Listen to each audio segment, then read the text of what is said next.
Jumpa lagi Scan bersama dengan Bung Firdaus Ilyas. Iya, senang berjumpa kembali, Bung Meldi. Iya, jadi setelah Gibran menjadi orang nomor 2 di Republik ya, calon Bung Firdaus.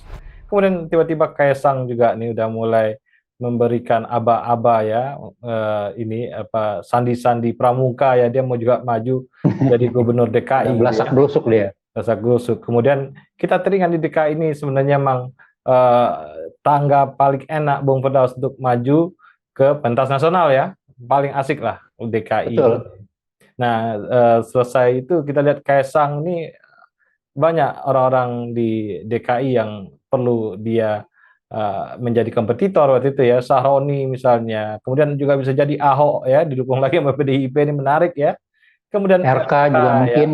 RK mau merantau dari Bandung ke Jakarta kan, ini juga menarik untuk kita ulas gitu ya, untuk itu. Nah tentunya apabila uh, Jokowi dengan sebagai kingmaker berhasil menggolkan Prabowo sebagai presiden, peluang Kaisang akan semakin besar, Bung Firdaus. Iya, betul. Jadi, ya pertempuran politik begitu ya. Kita masih berkutat pada Pilpres 2024 gitu ya. Tapi kalau kita lihat dengan sudah adanya ketetapan siapa calon pasang capres cawapres gitu ya, ada 3 calon pasang capres cawapres, maka orang juga melirik lagi untuk misalnya kursi-kursi berikutnya, Bung Meldi. Jadi apa namanya, pilihan-pilihan kedua lah. Jadi kalau Pilpres merupakan pilihan pertama, pilihan utama, menu utamanya, maka menu sampingan juga sekarang mulai dilirik, mulai dibicarakan banyak orang. Salah satunya adalah bagaimana menjadi kepala-kepala daerah, Bung Meldi. Karena kita ingat terutama untuk Jawa itu hampir semua di Jawa besar, Jawa Timur ya, dan Jawa Tengah gitu ya, maaf, dan DIY itu kan sudah ada. Tapi yang kosong seperti Jawa Barat, DKI Jakarta itu membutuhkan pejabat baru dan beberapa daerah lain termasuk Bali dan segala macam gitu. Nah, khusus untuk DKI Jakarta, Bu Meldi, orang memberikan perhatian lebih untuk kursi gubernur DKI Jakarta. Dan seperti yang Bu Meldi katakan tadi, gitu ya, DKI Jakarta merupakan stepping terakhir untuk keistanan, Bu Meldi. Jadi kalau kita lihat dari success story yang didapatkan oleh Jokowi dari Solo kemudian ke Jakarta dan kemudian dapat hiruk pikuk dan ada apa ya penerimaan yang besar gitu ya, di Jakarta kemudian meloncat menjadi seorang calon presiden dan terpilih 2 kali menjadi seorang presiden Republik Indonesia. Nah pertanyaan kita, kira-kira siapa yang nanti akan memperebutkan apa namanya basis Jakarta sebagai pemimpin tertinggi begitu. Dan kalau kita lihat salah satu yang mulai muncul dan digadang-gadang walaupun agak malu-malu adalah seorang putra bungsu Jokowi, Kaisang Pangarep begitu. Dan ini juga tidak terlepas dari partai pengusungnya PSI yang tadi sudah mendeklar bahwa kandidat untuk DKI Jakarta Gibran gitu ya. Tetapi karena Gibrannya mendapatkan wildcard tertinggi, mendapat kursi tertinggi untuk menjadi cawapres, maka bisa jadi PSI akan mendorong seorang Kaisang Pangarep kembali. Tapi selain itu banyak juga partai-partai yang lain gitu yang berminat gitu ya, mantan-mantan gubernur Jawa Barat ataupun juga wali kota seperti mungkin wali kota Bogor ya, atau wali kota yang lain begitu ya gitu. Nah, Jakarta memang barometer begitu ya. Jadi kalau kita lihat dari itu apa konsekuensinya, dampaknya begitu strategiskah Jakarta, terlebih lagi nanti yang perlu kita ulas juga Bu Nadia, pasca kalau nanti memang jadi smooth gitu ya, ibu kota negara berpindah ke Kalimantan Timur di sana, KN begitu. Bagaimana letak posisi Jakarta yang masih menjadi perdebatan, masih menjadi perebutan banyak pihak Bu Meldi. Ya, sebenarnya dibandingkan dengan IKN yang di Kalimantan sana ya, yang kita bicara demografi, representasi dari suku-suku, kemudian representasi dari apa jenis pekerjaan segala macam, Bung Firdaus, representasi Republik ini, representasi Indonesia itu terwakili oleh Jakarta, Bung Firdaus, gitu ya. Jadi kalau kita ada tokoh tertentu disukai orang Jakarta, itu juga bisa nanti merepresentasikan ke tingkat kesukaan orang di Indonesia gitu. Karena semua suku yang ada di Indonesia ada di Jakarta, semua pekerjaan yang ada di Indonesia ada juga di Jakarta, semua status-status sosial gitu ya, dan ada di Jakarta. Artinya representasi sosial itu ada di Jakarta.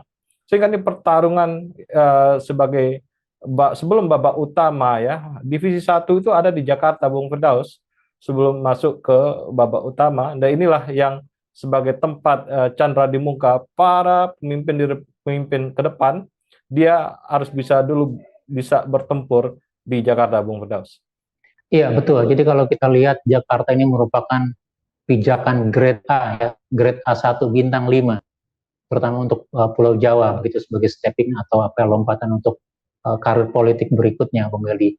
Dan kenapa itu terjadi? Karena Jakarta punya semua. Jakarta merupakan Indonesia mini dengan persoalannya yang beragam, gitu ya, dengan kekayaan ekonomi, perdagangan, bisnisnya, begitu ya, dengan keragaman multikulturnya, begitu. Dan itu yang menjadi salah satu ajang yang membuat seorang pemimpin ketika dia berhasil di Jakarta maka bisa direpresentasikan dia kemungkinan bisa mengelola Indonesia, Bung Meldi, gitu ya. Jadi berangkat dengan persoalan yang kompleks, dengan tantangannya yang keras, begitu ya, sorotan segala macam, sorotan media, sorotan masyarakat sipil, itu baru di Jakarta, gitu. Jadi sama seperti seorang calon panglima, gitu ya, seorang panglima polisi, panglima TNI, gitu ya, ketika dia sudah pernah berkiprah di Pangdam atau di apa namanya di daerah tingkat A, begitu ya, maka itu merupakan salah satu tiket dia maju gitu ya. Artinya itu karir yang berlaku umum Bung Eli. Tapi ya ini tidak berlaku untuk Gibran. Gibran itu level yang apa namanya kodim gitu ya, tidak melalui Pangdam kemudian bisa masuk jadi panglima begitu ya. Gitu. Itu suatu penjualan buat kita gitu. Dan saya pikir itu juga yang membuat orang menarik. Nah, pertanyaannya gitu ya, apa yang bisa di apa ya? Apa yang bisa dilakukan agar bisa menjadi ya kalau istilah katanya gitu ya bagi bisa menarik perhatian orang Jakarta begitu ya. Apakah modalitas tertentu saja, modalitas seorang mantan mantan gubernur atau mantan bupati wali kota begitu ya, yang mungkin dia berprestasi kemudian pindah ke Jakarta, bisa diterima dengan mudah di Jakarta, atau menggunakan tiket wildcard lagi gitu ya. Satunya adalah karena misalnya putra dari petinggi negeri atau petinggi dari seorang presiden begitu, dan kebetulan masih kuat koneksinya, dan bisa jadi itu juga menjadi pertimbangan di dalam penerimaan atau mengkondisikan penerimaan Jakarta sebagai seorang pemimpin, menjadi.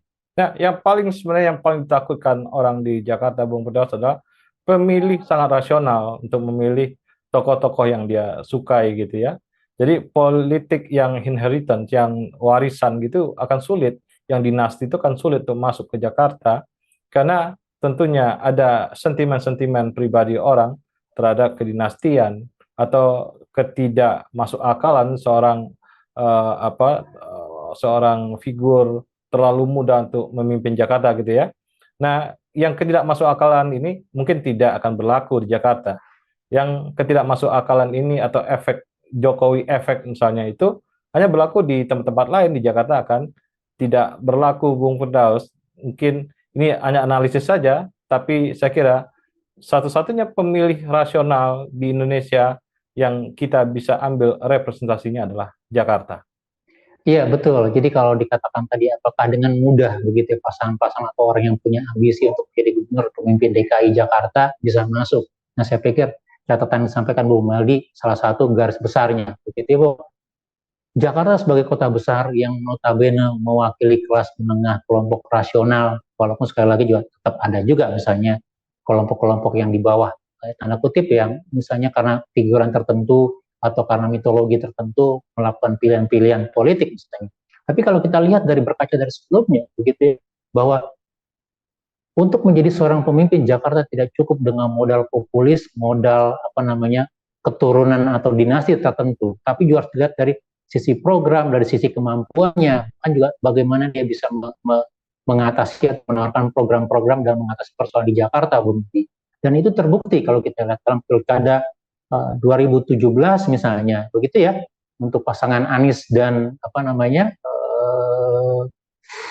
Menteri Koperasi OKOC gitu ya, itu artinya Sandiaga Uno. pemilih rasional jauh Sandiaga Uno betul. Jadi pemilih lebih mengedepankan rasionalnya, termasuk juga melihat dalam konteks yang lebih besar misalnya. Walaupun pada waktu itu juga apa namanya pertempurannya cukup kuat begitu. Jadi saya pikir ini salah satu catatan kalau kita mengatakan bahwa Kaisang Pangarep punya ambisi yang cukup misal begitu ya, punya keinginan yang cukup besar untuk menjadi wali kota, menjadi gubernur DKI Jakarta.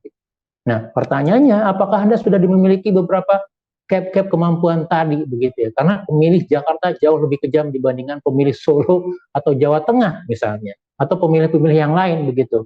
Anda kalau tidak punya kemampuan dari sisi pengalaman, pengetahuan, mengatasi persoalan, bisa mengambil hati masyarakat Jakarta, jangan harap bisa dipilih oleh orang Jakarta begitu. Jadi saya pikir ini juga menjadi warning tertentu gitu ya. Artinya kalau ada calon-calon pemimpin yang ingin maju menjadi gubernur DKI Jakarta, maka persiapkanlah karir politik Anda secara baik, persiapkanlah kemampuan Anda, pengetahuan Anda, wawasan Anda gitu ya. Tidak cukup dengan hanya modal dari dinasti politik, gitu. Tidak cukup hanya dengan modal bagian dari darah biru kepemimpinan begitu. Anda harus punya cap lain begitu. Jadi itu tantangannya, Bu Meldi, menurut saya. Ya, terima kasih Bung Firdaus. Sama-sama Bu Meldi, terima kasih banyak. Salam Indonesia bersih. Salam Indonesia bersih.